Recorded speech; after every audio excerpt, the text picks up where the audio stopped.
자, 요즘 북한 김정은이 심상치 않습니다. 속내가 상당히 또 복잡한 정황들이 여기저기서 포착이 된다는데 일단 조금 전에 공개된 북한 영상부터 하나 볼까요? 자, 오늘 북한이 공개한 김정은의 영상입니다. 저기가 어디냐? 바로 러시아의 파병을 갔다가 희생당한 북한 군인들을 추모하겠다라면서 만든 기념관 건설 현장입니다. 자, 저기에 보면은요, 딸 김주애를 지금 데려갔습니다. 저렇게 데려가서 김주애가 열심히 또 삽으로 흙도 푸고 나무도 심고요. 김정은이 직접 지게차까지 몹니다. 자, 지게차에는요, 자기 측근들도 저렇게 태웠습니다. 보면은 나무도 싣고요. 김여정, 여동생 김여정도 지금 타고 있는 모습이 보이고 본인이 저렇게 나무를 불끈 드니까 어쩔 줄 몰라서 우왕좌왕하는 현송월 최선희의 모습도 보이고 있죠. 자, 마지막에는요, 보면은 러시아 파병 북한 군인들을 선전하는 저런 그림들을 대놓고 걸어놓고 자, 딸과 옆에서 함께 바라보고 있는 모습. 그야말로 뭐 애민 행보를 부각해 보려고 애쓰는 그런 김정은의 모습인데, 자, 태영호 공사님, 기념관까지 만들어주고 여기에 지금 딸까지 데려간 겁니다. 보면은 파병 북한 군인들, 그러니까 러시아에 갔다가 돌아온 파병 북한 군인들을 이렇게까지 챙기는 거는 남다른 속내가 있을 것 같아요. 예.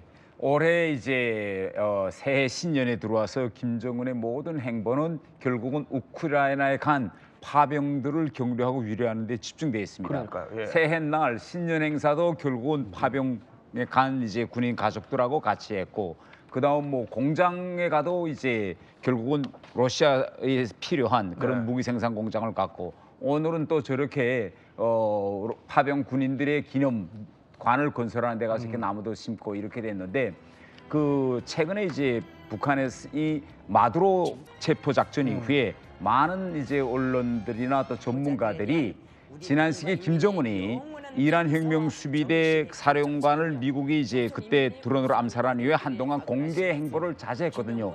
안 나왔었죠. 예. 그래서 그때 보니까 김정은 대단히 쫄았더라.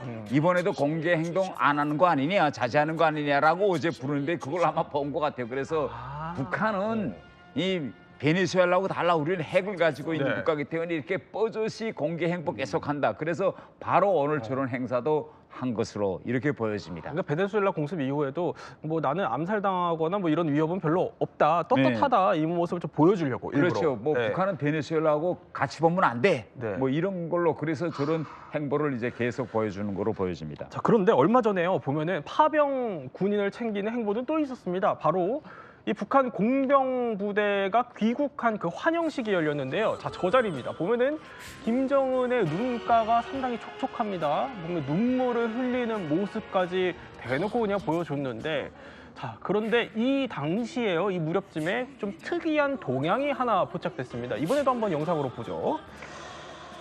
자, 이겁니다. 보면은 공연을 관람하는 김정은 주변을 보시면요, 저렇게 동그라미 쳐져 있는 검은 양복 입은 경호원들이 곳곳에 배치되어 있는 모습 보실 수 있습니다. 상당히 많은 인원이 배치가 되어 있는데, 자, 방청석 곳곳에 지금 저렇게 경호원들이 배치가 되어 있죠. 자, 이번에는 특수작전 무력 훈련기지 현장으로 한번 가볼까요? 자, 여기에는 완전 무장한 그냥 경호원들이 방아쇠에 손가락을 건 채 저렇게 총을 들고 경계를 하고 있는 모습. 김정은도 손에 총을 들고 있죠. 자, 이번에는 지난달에 열린 파병부대의 환영식 현장입니다. 보면은, 자, 이 현장에서 도착한 김정은이 차에서 내리는데 앞에 보면은요, 검은색 가방을 든 경호원이 서 있죠. 자, 이게 이전과 비교를 해보면 확실히 좀 경호가 강화됐다. 특히 군 관련 행사에서 김정은의 경호가 좀 강화된 거 아니냐, 이런 해석들이 나오던데 뭐가 이렇게 불안한 거예요? 군심이 심상치 않다는 걸 북한이 이제 알고 있고요. 김정은도 느끼는 거고. 특히 청년 군인들, 우크라이나에 파견됐던 북한 군인들이 뭔가 심상치 않다. 저 영상을 보면은요, 상당히 북한 군인들이 김정은하고 공연을 보면서도 상당히 격앙돼 있습니다. 자기들이 가서 정말 죽음을 무릅쓰고 그 현장에 있었던, 옆에 전우가 막 죽어가던 그런 현장의 영상들이 그대로 나오거든요. 그리고 북한이 여기 뭐 한 24,000명이 가가지고 2,000명이 죽었지 않습니까? 그렇죠. 그럼 7명 중에 1명이 죽은 그런 정말 엄청난 전쟁이었는데, 내 동지 7명 가운데 1명이 죽은. 그렇죠. 거기에 갔던 병사들이 그 상황을 보다가 혹시나 격앙된 마음에 뭐 어떤 조치를 취하거나, 저기 이제 그 부모들도 있었거든요.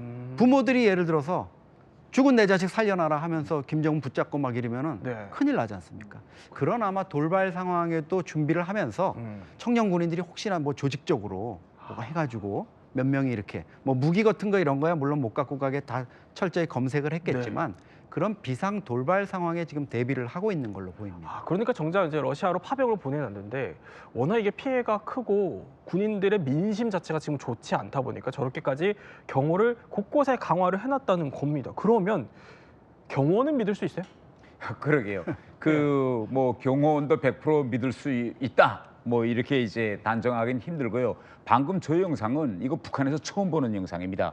우리가 물론 경호원들은 항상 있었습니다. 네. 그런데 극장 안에서 무대에서는 지금 공연이 한창이잖아요. 그러면 경호원들은 자기가 배정된 좌석에 다 앉아 있습니다. 앉아서 주변 동선을 살피는데 저렇게 안 서 있고. 저건 앉아 있는 것이 아니라 바로 저렇게 다 서 있거든요. 그러면 다 서 있어요. 예. 다 서 있어요. 그러면 저기에 앉아 있던 북한 군인들이 무대가 보이겠습니까? 경호원들이 다 서서 그들을 바라보고 있는데 그러니까요. 예. 긴장해서 저건 뭔가 하면 너네 꿈쩍하지 마라라고 과시하는 겁니다. 북한 군인들 앞에서. 제압하는 거예요. 오히려? 그렇죠. 예. 아니 세상에 국장에서 저렇게 관중들이 무대를 봐야 될 그 앞에 경호원이 이렇게 서서 내가 여기 청차고 있다 꿈쩍하지 말라라고 하는 건 북한에서도 아마 역사상 처음 보는 이런 이제 저 정도로 지금 북한 군심이 지금 심상치 않다라는 걸 알 수 있고 지금 북한 내부에서 들려오는 소식에 의하면 우크라이나에 가서 죽은 참전군인 유가족들 속에서도 불만이 지금 대단히 높아가고 있다고 합니다. 높아요? 예. 예. 왜냐하면 김정은이가 뭘 약속했는가 하면 걱정하지 마세요. 전사자들의 가족은 평양에 올려다가 살게겠다. 내가 샛별이라는 거리를 짓고 집 한 채씩 줄게요. 약속을 했거든요. 그래서 이제 평양으로 지금 이주시키는 작업을 한다고 합니다. 그런데 누구누구만 오라고 했는가 하면 배우자, 자식, 그다음에 친부모만 올려온다. 그런데 친부모가 조부모를 모시고 있었어요. 그러면 친부모 오라고 하면 그 늙은 조부모는 지방에 더 두고 와야 된다는 거예요. 그러니까 조부모들이 나이 드신 어르신들이 이게 뭐냐 누군 가고 누군 안 가느냐 우리도 올라가 달라. 이런데 또 그걸 승인하자 하니까 올라올 사람들이 많고 상해 군인들까지 포함하면 그래서 내부가 대단히 술렁인다. 지금 그리고 더 나아가서는 이게 결국은 돈 문제입니다. 분명 북한에서는 군인들이 러시아에 가서 건설과 탄광에 가서 많이 일해요. 그런데 돌아올 때는 돈을 가지고 옵니다. 근데 사람이 죽어왔는데 돈을 안 주는 거예요. 그러니까 그러면 이거 어떻게 되는 거냐. 돈을 또 안 주고. 그런데 돈을 주자고 하니까 또 뭐 내부적으로 고민이 있었다고 해요. 돈을 주자고 하니까 나라를 위해서 애국을 위해서 참전했는데 돈을 준다? 그러면 그 전에 애국했던 사람들은 어떻게 하는 건데? 그러니까 주자고 해도 줄 수 없고 안 주자고 하니까 불만을 하려고 이렇게 진퇴양난에 지금 있다고 합니다. 짧게 여쭤보면 아까 제가 경호원 물어봤거든요. 그러면 경호원을 실제로 만나 보셨을 거 아니에요? 북한 경호원. 북한 경호원들은 믿을 수 있어요? 아 글쎄 제 생각에는 저 경호원들을 믿을 수, 지금 현재까지는 김정은이가 그들에게 대단히 큰 특혜를 줍니다. 어떤 특혜는가 하면 일단 경호원들도 최측근 경호원인데 저 경호원들은 전역이 없습니다. 평생 전역이 없어요. 전역이 없어요. 평생 이제 저기서 더 잘하면 허위 군관이라고 해가지고 계속 올라가는데 비밀 보안을 위해서 평생 전역을 안 시키고 장가갈 때 배우자도 자기 마음대로 못 고릅니다. 그 안에서 같이 근무하던 여성과 이제 결혼하고 그들이 사는 주택단지도 따로 있습니다. 그리고 절대 외부에 있는 부모한테도 편지도 못 써요. 이렇게 외부하고 철저히 차단돼 있습니다. 그러니까 생애를 그냥 완전 다 책임지는 거네요? 그렇죠. 끝날 때까지. 그러니까 그만큼 정년 퇴직할 때까지. 신변에 위협될 가능성을 최대한 외부하고 철저히 다 차단시켜놨습니다. 외부와 철저히 차단했기 때문에 직접 측근의 이제 경호원들이 어떻게 보면 위협할 가능성은 그래도 좀 적겠다.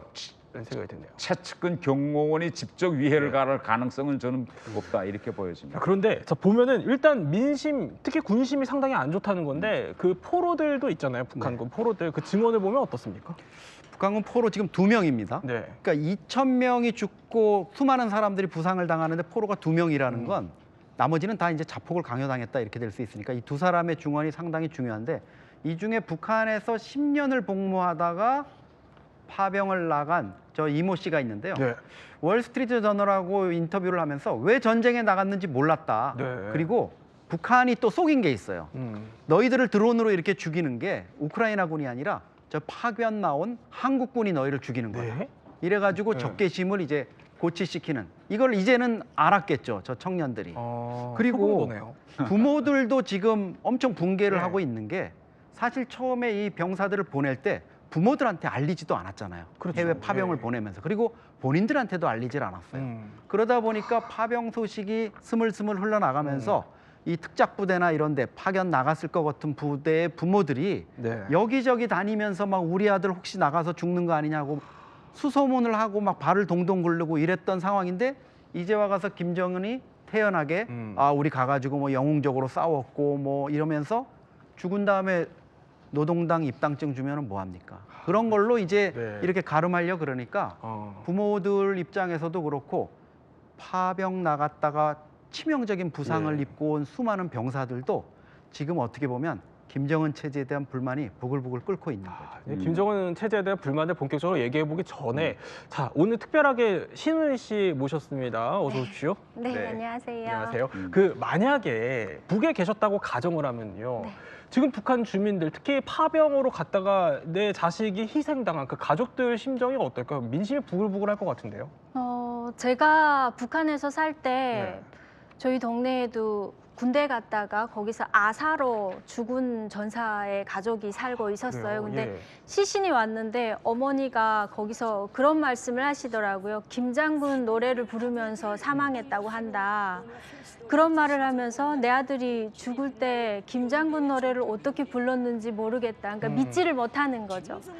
그런 식으로 반응을 했었어요. 그리고 또 제가 북한에 있을 때는 그 서해 관문이라고 해서 남포에 관문을 하나 지었거든요. 네. 그때도 군인들이 엄청나게 동원을 됐었고 하루에 2~3명, 많게는 뭐 예. 5명, 7명 이렇게 죽은 경우가 있었어요. 그때도 전사자 가족들, 부모님들이 집에서 난리를 쳤지만 그랬지만 노골적으로 말은 못하는 거죠. 말을 하는 즉시 또 반동 취급을 하니까 말은 못하지만 속으로는 부글부글 끓고 있겠죠.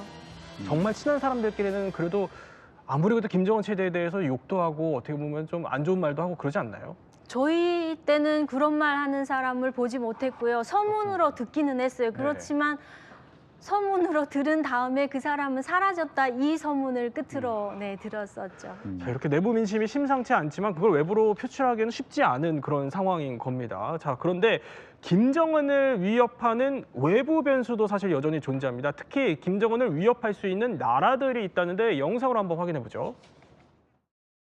Russia has no legitimate reason, none at all, for making Iran and North Korea de facto accomplices in its criminal war in Europe, with their weapons killing us. 자, 그러니까 젤렌스키 우크라이나 대통령이 이제 북한을 러시아의 사실상 공범으로 지목을 한 겁니다. 그럼 지금 우크라이나가 역으로 북한을 위협할 수 있다 이런 얘기일까요? 그렇죠. 젤렌스키 입장에서는 사실 땅을 칠 노릇이죠. 작년 8월에 러시아 본토인 쿠르스크를 점령해가지고 예. 어떻게 보면 푸틴을 한 방 매기고 상당히 전술적으로 전략적으로 좀 우위에 설 수 있겠다 이랬는데 북한군이 그 지역에 투입되면서 전세가 완전히 바뀌었고 결국은 그 땅을 내주고 이제 퇴각을 할 수밖에 없었잖아요. 그것 때문에 사실 우크라이나 전황이 많이 바뀌어 버린 건데 이 상황이 되면은 젤렌스키 얘기대로 김정은, 북한은 이제 우크라이나에 어떻게 보면 적이 돼 버린 거죠. 그렇군요. 그런데 지금 이 순간 바로 2026년에 김정은이 좀 위협적으로 느낄 나라는 바로 여기일 것 같습니다. 미국이요. 왜 그러냐면은 아까 잠깐 얘기했던 것처럼 트럼프가 베네수엘라 마두로를 생포하는 거를 이제 김정은도 보면서 심정이 상당히 복잡할 것 같거든요. 예. 이건 뭐 공개된 비밀입니다. 미국은 이미 김정은에 대한 참수 작전 계획을 가지고 있어요. 그리고 여기에 대해서 북한도 대단히 반발했고 예. 미국이 어느 한 나라의 국가 원수를 대상으로 해서 참수 작전 계획을 세워놓고 있는 나라는 몇 개 안 됩니다. 그 중에 이미 김정은은 들어가 있고 단 그 이번 마두로 작전처럼 단 한 번의 작전으로 깔끔하게 할 수 있느냐 없느냐가 이제 관건이지 항상 미국은 그러한 작전 계획을 오픈해 놓고 있는 이런 상황이기 때문에 당연히 김정은으로서는 이번에 대단히 크게 위협감을 느끼고 있는데 이게 어떻게 나타나고 있는가 하면 이번에 마두로 체포 작전 이후에 북한이 입장을 발표했습니다. 베네수엘라 사태를 보니 미국은 정말 불량배 국가의 뭐 야만성을 보여준다 네. 했는데 북한 주민을 향해서 베네수엘라 사태가 뭔지 이걸 일체 말을 안 합니다. 말하자면 마두로 대통령이 야밤에 침실에서 저항을 못하고 잡혀갔다. 이 이야기를 북한 사람들한테 안 하고 그래요? 이걸 외부로 발표했지만은 북한 사람들이 보는 노동신문에 오늘 아침 노동신문에도 이 사실을 알리지 않고 있습니다. 이거는 이 사실이 북한 주민들 앞에 알려질까 봐 김정은이 정말 전전긍긍해하고 있다는 걸 보여주는 단적인 실례죠. 근데 태 의원님 영국에도 계셨잖아요. 네. 영국은 사실 첩보기가 정말 넘버원으로 유명하죠. 네. 혹시 뭐 영국에 계셨을 때 김정은을 위협하려는 움직임 뭐 이런 거를 좀 첩보를 입수해 와라 이런 지령을 받으셨던 적이 있어요? 영국에서는 그런 지령은 받은 적이 없고 북한의 항상 시선은 미국으로 향해 있습니다. 미국이 어떤 작전들을 지금 계획하고 있고. 예. 아 그렇군요. 자, 그런데 사실 김정은이 어떻게 보면은 조금 의식할 수밖에 없는 게 이 상황을 앞서 이제 말씀해 주셨던 것처럼 트럼프 행정부가 실제로 북한을 대상으로 이런 작전을 수행한 적이 있습니다. 영상 한번 볼까요? 지난 2019년 미국이 북한의 특수부대를 침투시켰다는 보도가 나와서 큰 파장이 일고 있습니다. 이들은 수개월간의 훈련을 거쳐 2019년 초 잠수함을 타고 한밤중 북한 해안에 침투했습니다. 도청 장치를 가지고 해안에 도착했지만 그때 어부 여러 명이 탄 어선이 나타났고 특수부대는 이들을 전부 사살한 뒤 곧바로 철수했다는 겁니다. 물론 저게 김정은은 이제 도청하려는 장비를 설치하고 돌아오는 임무였다라고 이제 보도는 됐지만 김정은 입장에서는 미국의 특수부대가 나도 모르는 사이에 이게 북한의 해안가로 침투하려고 했다 이런 거잖아요. 이게 왜 그런가 하면 이게 사실 여부를 떠나서 김정은이가 평양에 있을 때는 이게 불가능합니다. 왜냐하면 김정은은 평양시를 다녀도 다 지하 터널로 다니기 때문에 그런데 평양시를 벗어난 경우가 제일 많은 것이 김정은이가 원산에 오래 체류했습니다. 원산에 여름 별장 특강이 있거든요. 네. 거기는 좀 오픈된 장소입니다. 그래서 만약 저 보도가 사실이라면 미국이 김정은이가 평양을 떠나서 원산 특각에 나와 있을 때 거기에다가 그 어떤 도청 장치를 해가지고 어떻게 해보려는 그런 작전을 하지 않았느냐. 저건 10분 가능합니다. 원산이기 때문에. 그렇군요. 그러니까 원산에 있는 별장이면 가능할 수도 있다. 그렇죠. 예. 자, 그런데 이렇게 폐쇄되어 있는 나라인 북한에서 어떻게 보면 가장 큰 위협은 사실 내부의 적이 아닐까 싶기도 합니다. 알고 보면은 김정은 체제를 전복하려는 시도와 정황들이 과거에 있었다고 합니다. 그래서 준비해봤습니다. 바로 첫 번째, 김정은 암살 시도 작전명 토끼 사육. 아니 작전명만 봐도 상당히 의미심장합니다. 뭔 작전이에요? 북한에서는 뭐 토끼 사육 많이 하잖아요. 풀판을 고기로 바꾸자 이래가지고 그러니까 아 뭐 토끼 사육하는 얘기인가 보다 이렇게 했는데 저 사자가 한자로 죽을 사자고 육이 고기 육자예요.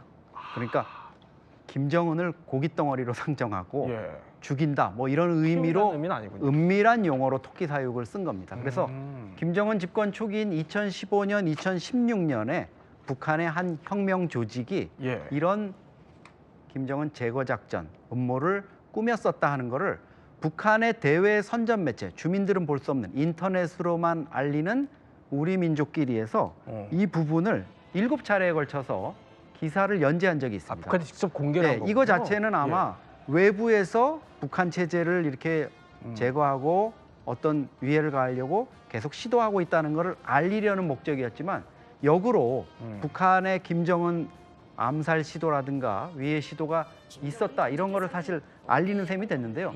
이게 이제 그 배경이 된 게 사실 20대의 한 동료가 처형을 당했대요. 어떤 반체제 뭐 이런 걸로 해가지고. 그런데 남한 친척한테 연락했다는 이유로 이 친구를 처형을 했는데 그 1살짜리 아기까지 가족까지 무참히 처형하는 걸 보고 이 동료들이 아 이대로는 이 체제에 희망이 없겠다. 이건 인권이고 뭐 민주고 뭐고 없는 정말 독재 체제구나. 이렇게 해가지고 김정은을 제거하는 그런 계획을 세웠다가 발각이 된 거죠. 근데 이 제거하는 과정에서 제거하려는 과정에서 생화학 테러를 시도하려고 했다라는데 이 생화학 테러가 역으로 보면은 김정은이 그 이복형 김정남을 살해했을 때 그때 썼던 수법 아닙니까? 그렇죠. 그때 이제 결국은 쿠알라룸푸르 공항에서 덕국물을 얼굴에 발라가지고 살해했거든요. 그러니까 저렇게 덕국물에 의한 암살, 테러를 제일 잘 알고 그에 대한 모든 물질을 가지고 있는 게 북한입니다. 그렇기 때문에 역으로 보면 이렇게 김정은이가 테러 당할 수도 있겠다라고 생각하고 북한은 김정은이가 어떤 행사를 하면 저걸 원천 봉쇄하는 이런 이제 정책을 쓰고 있는데 예하면요.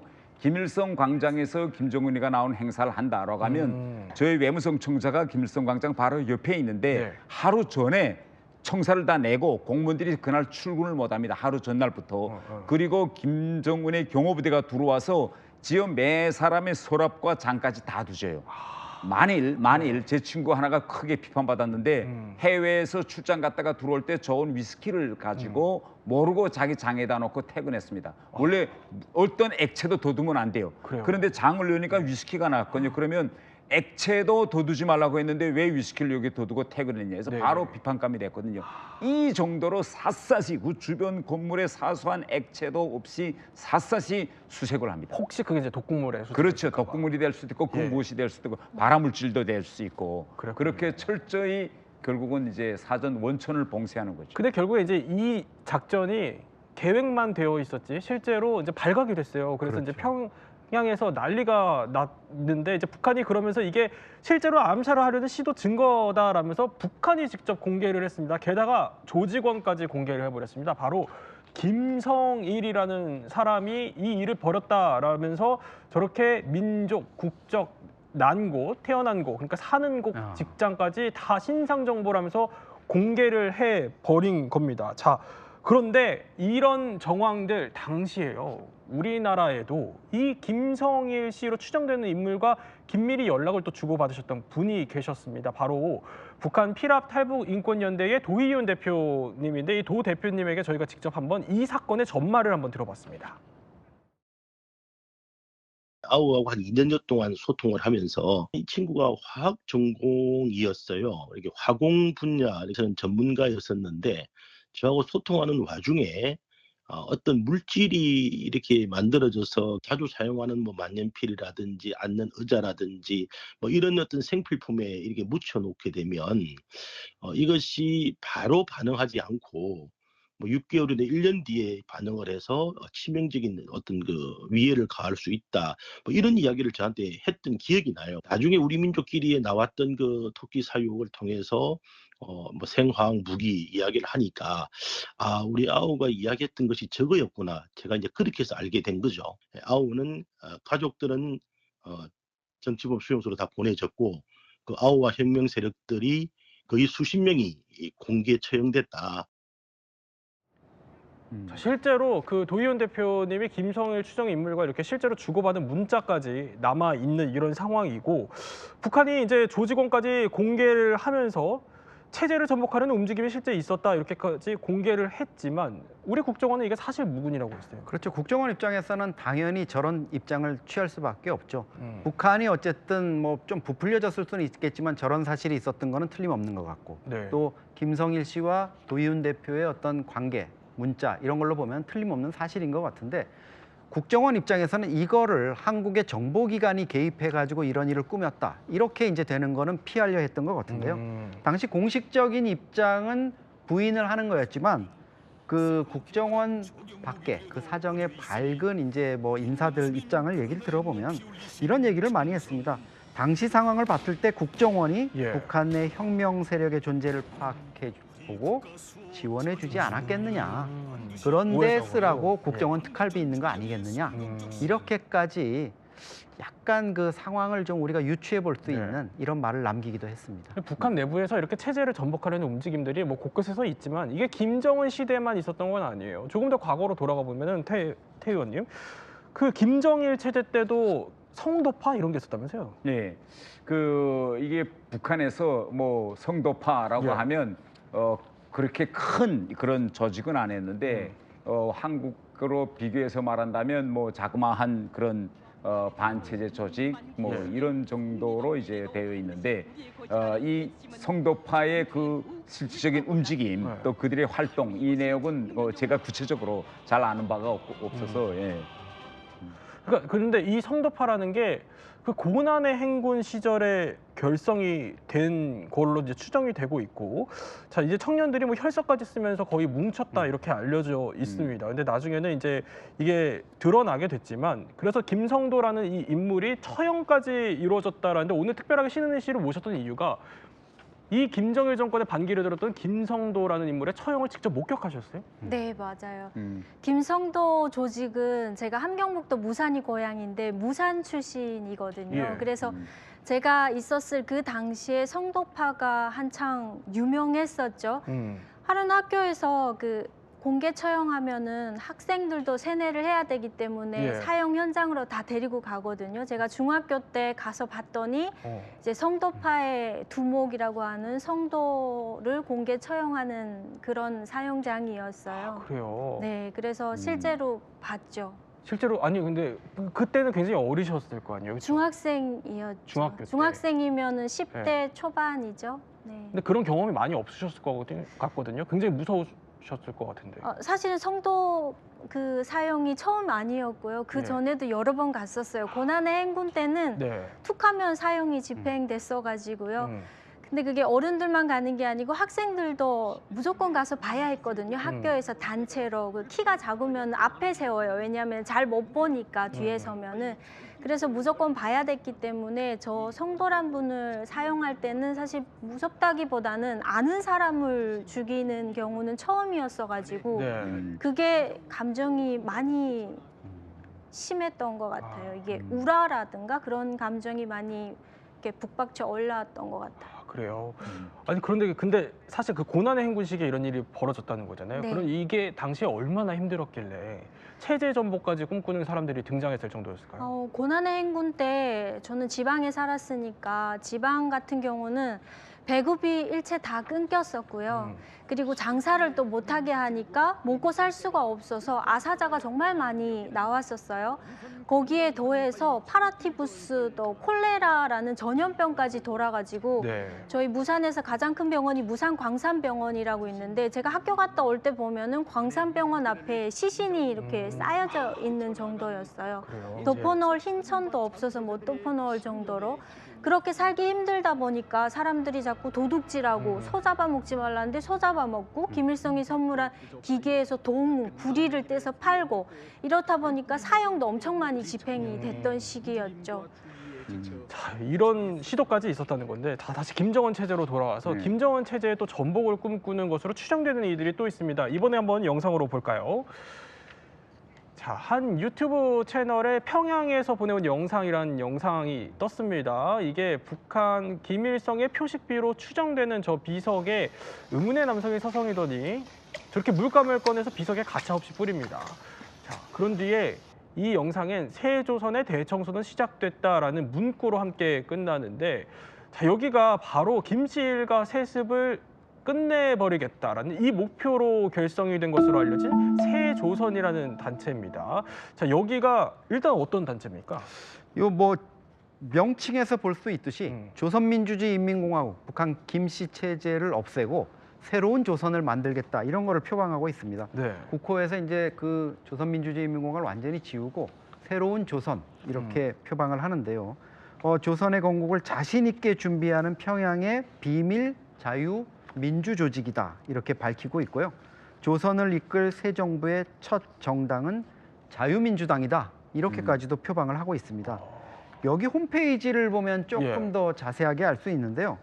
접속 링크에 뭐라고 돼 있냐면요. 자유조선 아시아의 새 이름이라고 적혀 있다. 또 자유조선 활동 사진을 게재하고 있다. 또 스스로 2019년 3월에 설립됐던 자유조선의 설립 이념 그리고 사상을 따른다 이렇게 밝히고 있기 때문에요. 이 새조선이라는 게 앞서 반체제로 활동한 자유조선의 맥을 이어가지고 간판을 좀 바꿔 달고 조직을 좀 일진해가지고 반김정은 활동을 더욱 강화하려는 이런 움직임으로 파악이 되고 있습니다. 태 의원님, 이거 김정은도 봤을 것 같은데요? 당연히 이제 봤을 거죠. 저 영상이랑 저 사진을 보면 저분들이 해외로 엄청 다니면서 북한 대사관 앞에서 활동을 하고 있는 것 같아요. 그래서 당연히 이제 북한의 이제 스크린에 당연히 들어갔을 것으로 보여집니다. 예. 자, 그러면 마지막으로 이제 김정은의 체제의 전복을 노리는 것으로 또 추정되는 이들 한번 살펴보죠. 자, 다음은 이런 게 있다고 합니다. 북한 최초 반정부 아니 자유민주정당이 창당을 했다. 이건 무슨 얘기죠? 태공사님, 이런 게 북한에서 노동당만 있는 거 아닙니까? 북한에는 노동당만 있는데 예. 저런 자유민주정당이 어떤 과정을 통해서 이제 창당됐는지는 제가 구체적으로 안 봐는 없는데 제가 북한에 있을 때 저런 시도를 하다가 잡혀 들어간 사람들은 많습니다. 네. 이하면 제 친구도 이제 김일성 종합대학에서 김일성 종합대학이 결국은 최고의 엘리트들이 모여 있는 곳인데 네네. 거기서 반체제 그런 정당을 만들려고 하다가 사전에 발각돼서 종합대학 대학 학생들과 그 졸업생들이 일거에 잡혀가는 이런 일도 있었습니다. 그래요. 네. 아니 근데 실제로 이런 북한 문제를 또 연구한 한 연구소가 있어요. 샌드 연구소라는 곳에서 공개한 게 있는데 저희가 그래픽으로 한번 준비를 해봤습니다. 자, 이런 내용이 있다고 합니다. 민주정당의 극비 문서 내용이다. 제1조 조직에는 자유를 갈망하는 그 누구도 입당을 할 수 있다. 제2조 새로 조직되는 당에는 상하 차별이 없다라는 건데 아니 이거 북한에서 좀 상상하기 힘든 내용들인데 이건 어떤 단체일까요? 중학교 교사가 설립을 주도한 걸로 돼 있고요. 예. 당원이 한 10명 정도, 그러니까 아주 초기 단계에서 아마 적발이 된 것 같아요. 비밀 결사 형태로. 자유, 또 상하 계층의 차별 없는 사회 이런 거를 아까 표방을 했는데 네. 사실 이게 북한이 평등 사회라고 이렇게 얘기를 하고 있는데 그 어느 봉건 사회보다도 계급 사회잖아요. 그런 거를 이제 타파하겠다 이런 거를 좀 표방을 하고 있고요. 주도자인 이 교사 신모 씨가 결국은 적발이 돼서 처형을 당하면서 초기 단계에서 와해된 걸로 이렇게 파악이 되고 있습니다. 아, 그렇군요. 지금 이제 우리가 쭉 다 봤어요. 네. 이런 뭐 정당 출연까지 조짐이 있다라는 거를 봤는데 북한 체제가 언제까지 유지될까요?